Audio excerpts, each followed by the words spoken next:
transformed by the renewing your mind. Shakaraganda. Be transformed. Why? Because you offer your body as a living sacrifice. Then transformation. Biblia inasema in this world there is a certain pattern. Kuna pattern, the way people do this, the way people marry, the way people wear, the way people do this, the way people approach this. There is a pattern. But you don't be conformed in the pattern of this world. Why? There is a way people do things of this world. And many people in the church today, they do things that simply are from the world.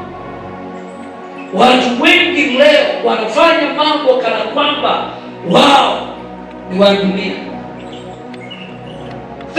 You can see their life. Wanaweza angalia maisha yao wakajua hii ni ya dunia, hii ni ya dunia, hii ni ya dunia.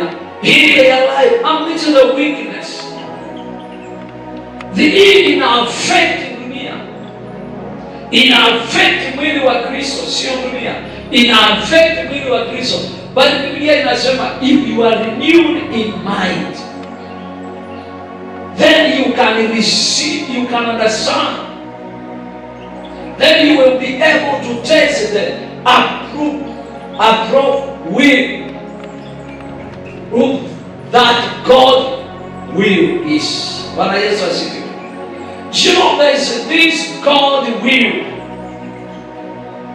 What's a God will in my life, in this office?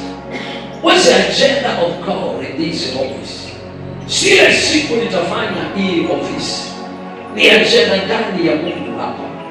Sile siku nitafanya, kwa sababu all things are ready for good.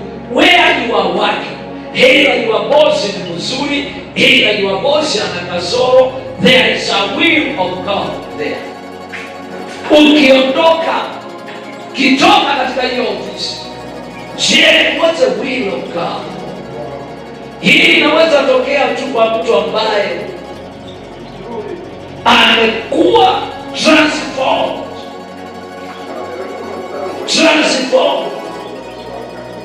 Amegeuzwa. Hebu niwekea NLT. Mungu nitia Kiingereza niwekea hivi. Do not copy the behavior and the custom of this world. Don't copy. You know, kuna watu wengi wamekopi. And that is why they are not growing. You know, tulikuja kanisani kukopi vitu vya Mungu. Bwana Yesu asifiwe.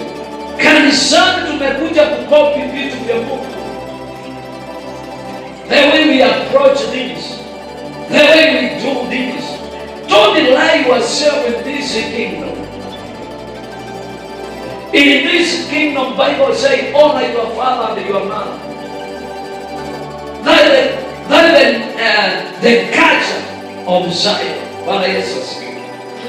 So, usikuje huku na ukaanza kusema tushamalizana na wao.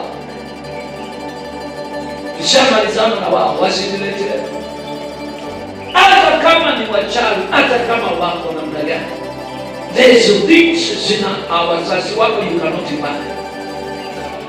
Bwana Yesu asifiwe. Only you can get them through honor. For this world, but let God transform you into a new person by changing the way you think. Hey, listen there. Listen jirani yako, libadilisha vile unawaza. Unajua kuna watu hawajageuza the way they think. Lazima ubadilishe vile unawaza so that you can grow. Amazing. Watu wanasema iwezekani. Unajua inawezekana. Watu wanakwambia haiwezi, au watu wanaona hawawezi bora. Naambia pita bora. Kuna msichana wa kwetu alikuwa kwao hawaolewi. Aliolewa na pasta. Walikuwa anajua kwao hawaolewi. kaolewa na mchungaji, watu wakakuja kuangalia kwao kukiolewa mtu. Kwao ilikuwa big deal, kwa sababu wanajua hii haitendeki. Siku ile alizaa pia wakakuja, kwa sababu wanajua huku ni ngumu. Bwana Yesu asifiwe. But now ni mimi nitakusaidia. You need to work out. Wahitaji kufanyia akili yako kazi by changing the way you think. Transform. Ask yourself, ninafikiriaje? Ninaona watu namna gani? Ni kina nani marafiki zangu? Hauhitaji mtu akutabirie hatima. Unaweza jua mahali unaenda ukiangalia wale watu wanakuzunguka. Unaweza jua kabisa mahali unaelekea kiangalia ni nani yako karibu nao. Watu watano wanaokuzunguka hao ndio wanatabiri vile wewe ulivyo. Bwana Yesu asifiwe. Unanishika wapendwa? Unanielewa? I thank God.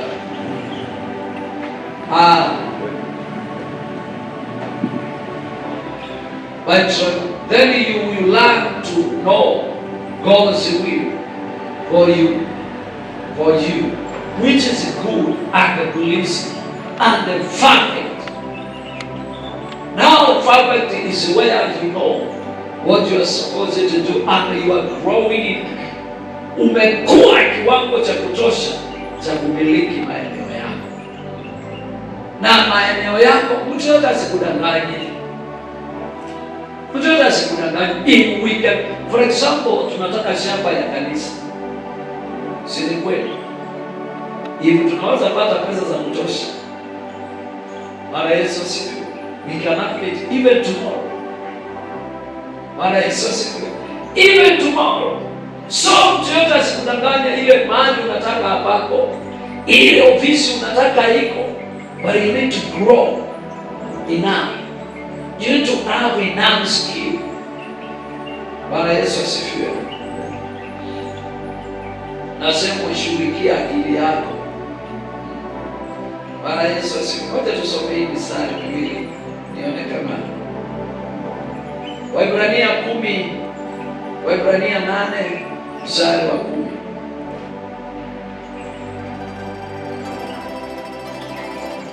But this is the new covenant. I will make with the people of Israel on the day, says the Lord.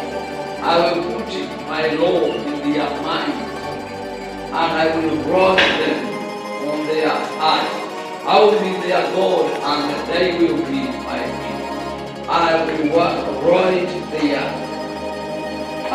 my law in their mind. Nitaandika sheria zangu kwa akili zao. So kuna kiwango wanafika na sahihi kuchukua una sheria za Bwana ndani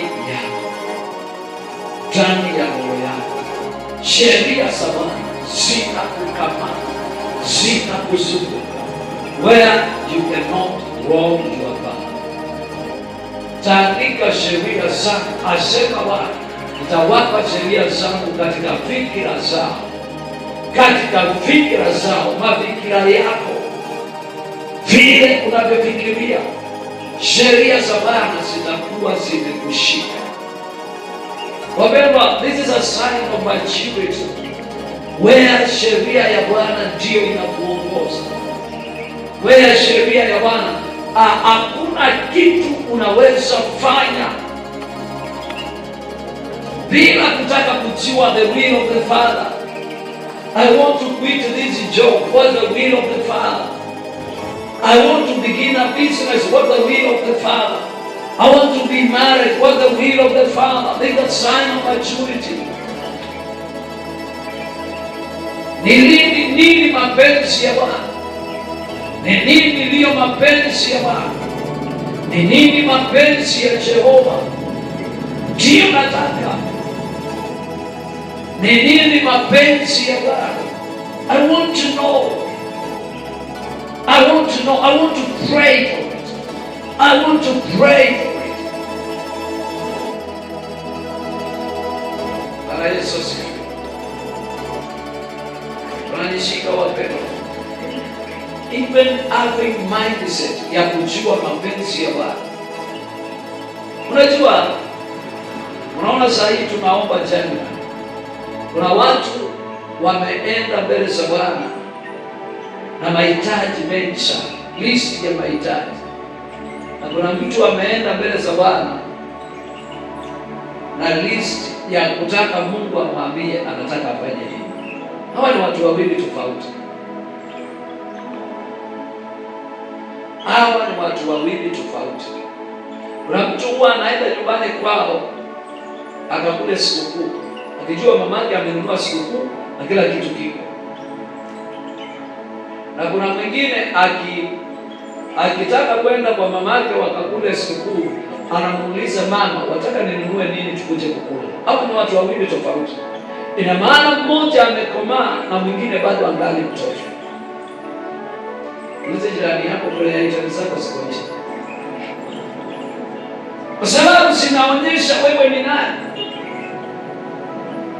Kila mtu anauliza Mungu, wataka nikufanyie nini huu mwaka? Wataka nikufanyie nini? Wakisema nataka uhubiri crusade, namwambia nataka Bwana unipe mafuta, kwa sababu ninajua. Kuna mwingine naye amesimama mbele za Bwana, nipe gari, nipe nyumba, nipe bibi, nipe, na zote unaitisha ni zako. So haufikirii kitu kingine, you think about you yourself. Huo ndio unaitwa utotila. Utotila ni kwamba mtoto ako ile level ya kwamba nipe, anakula embe, akiona peremende nipe, anakula lollipop, akiona biskuti nipe, anaona akiona yeye nipe, zote anataka siku zake.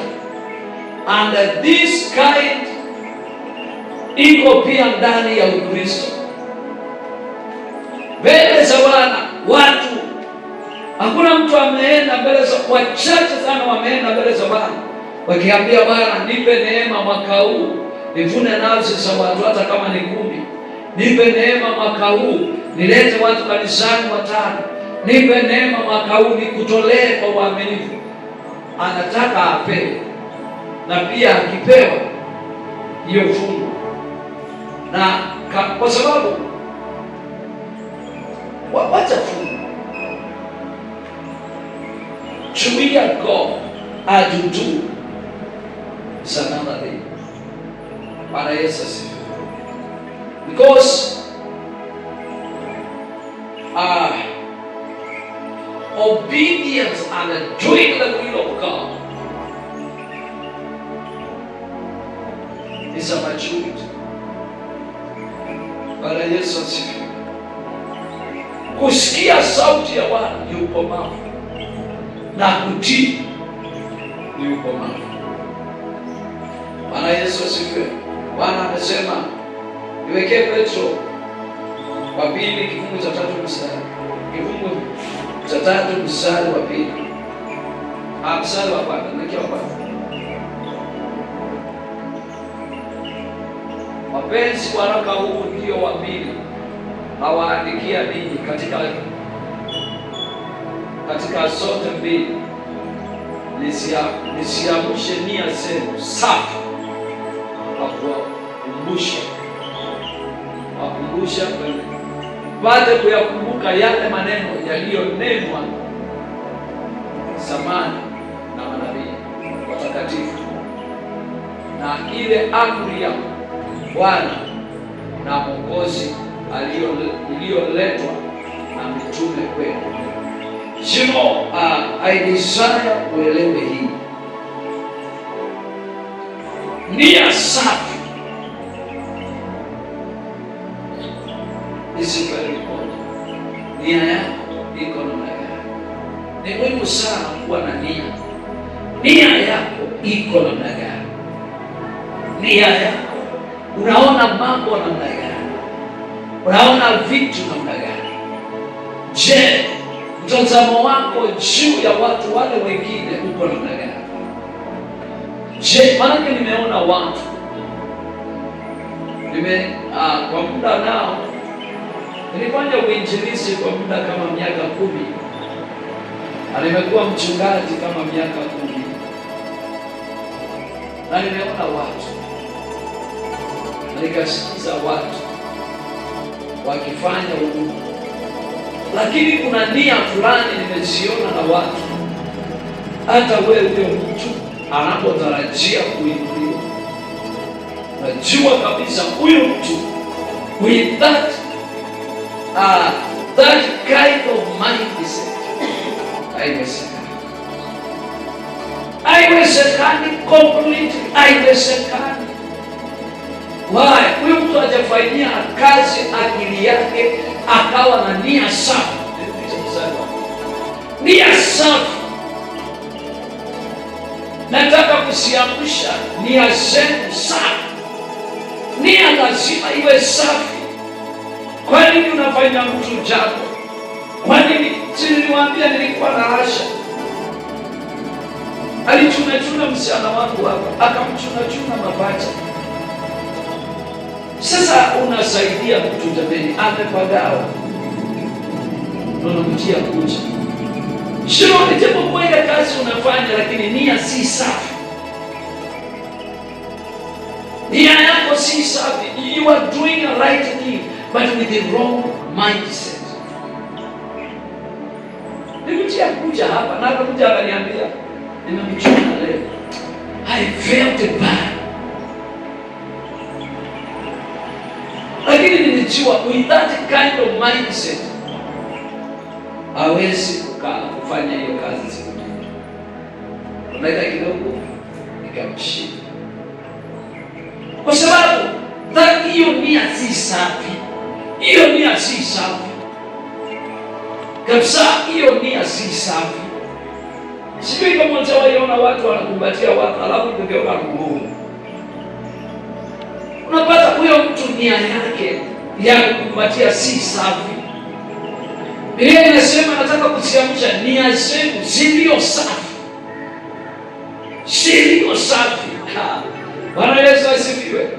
You need to have that pure mindset. Pure mindset. Ya kwamba I'm doing it kwa sababu ni huyu dada. Na that's the best I can do. Na naweza kusifiwe. Bwana Yesu asifiwe. Unanishika.